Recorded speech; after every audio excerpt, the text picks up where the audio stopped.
Welcome students again to the class of BA Part 1 English Literature. In our last class we had completed the first six stanzas of John Dryden's poem A Song of Saint Cecilia's Days, and in this class today we are going to conclude the poem by studying stanza 7 and the grand chorus. So let us first read aloud stanza 7 of John Dryden's A Song on Saint Cecilia's Day.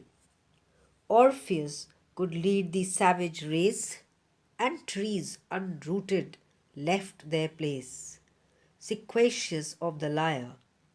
But bright Cecilia raised the wonder higher, when to her organ vocal breath was given. An angel heard, and straight appeared, mistaking earth for heaven.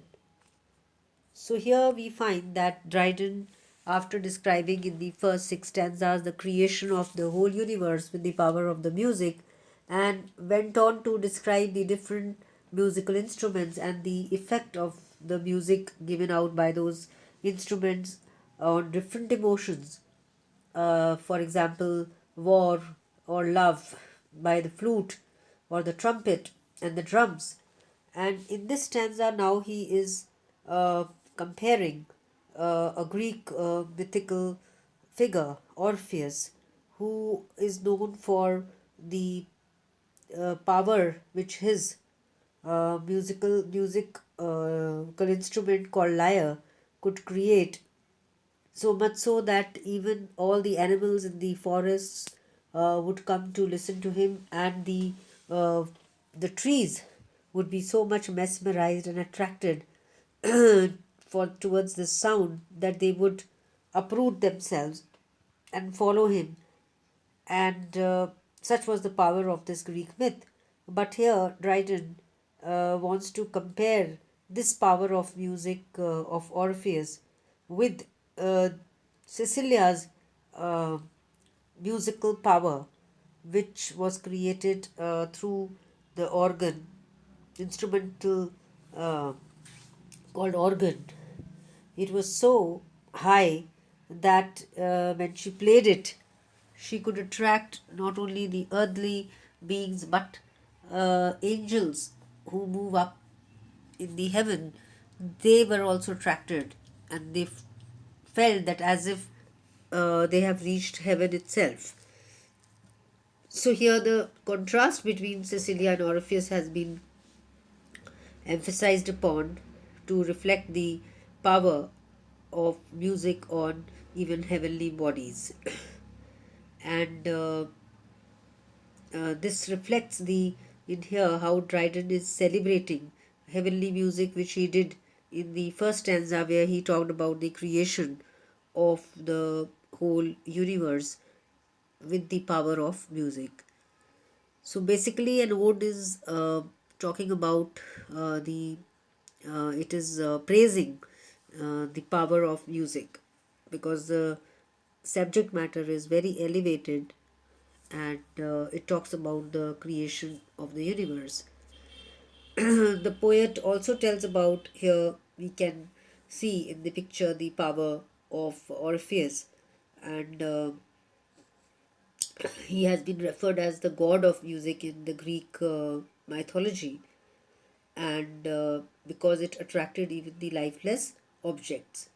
So, by contrasting Cecilia's music with Orpheus, Dryden wants to give importance to the even the higher power of Saint Cecilia.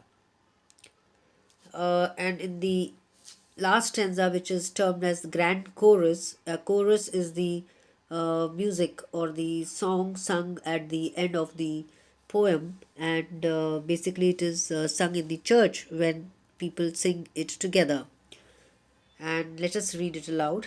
As from the power of sacred lays, the spheres began to move, and sung the great Creator's praise to all the blessed above.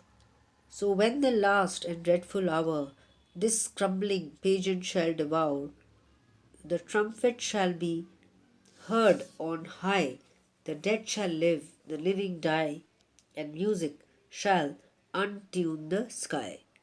So here in this grand chorus, you find that if you compare it with the beginning of the poem in the first stanza, where the music's power to create the universe was pronounced, here how music, with the music, the end of the apocalypse or the end of the earth has been talked about, from the musical tune to the untuning of the sky. Full circle this poem comes to. And in the grand chorus, the poet wants to talk about the heavenly music, when at the sound of the trumpet all shall gather on the final day. So according to the biblical theory, all the people lying dead would come alive on the judgment day.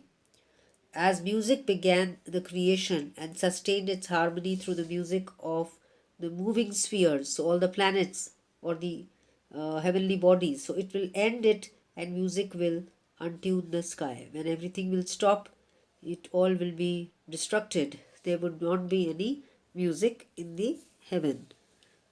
So the concluding lines of this ode from the chorus tell about the music which created the universe would also cause the end of the universe. Whether the angels, when the angels began to sing their holy songs, the power of music set the heavenly bodies into motion. That produced the harmony of the spheres, because they began to sing the praise of God to all the gods as angels living in heaven.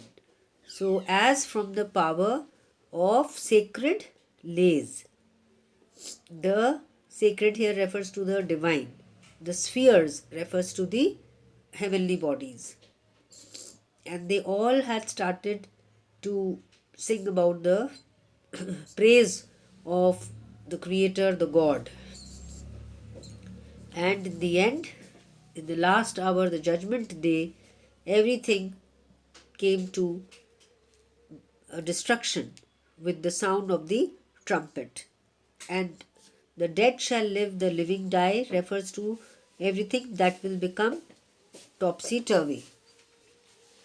And music will untune the sky. There would not be any music to uh, that was before. So here the poem comes full circle, with the beginning of the universe with the music, and in the grand chorus, the end of the universe with the uh, trumpet music. So with this we come to the end of this lesson, and this is the concluding lesson on Song of Saint Cecilia's Day. So you can go back and listen to all the videos together to understand the full poem together, and underline the difficult words as always I say, and refer to the dictionary to strengthen your vocabulary.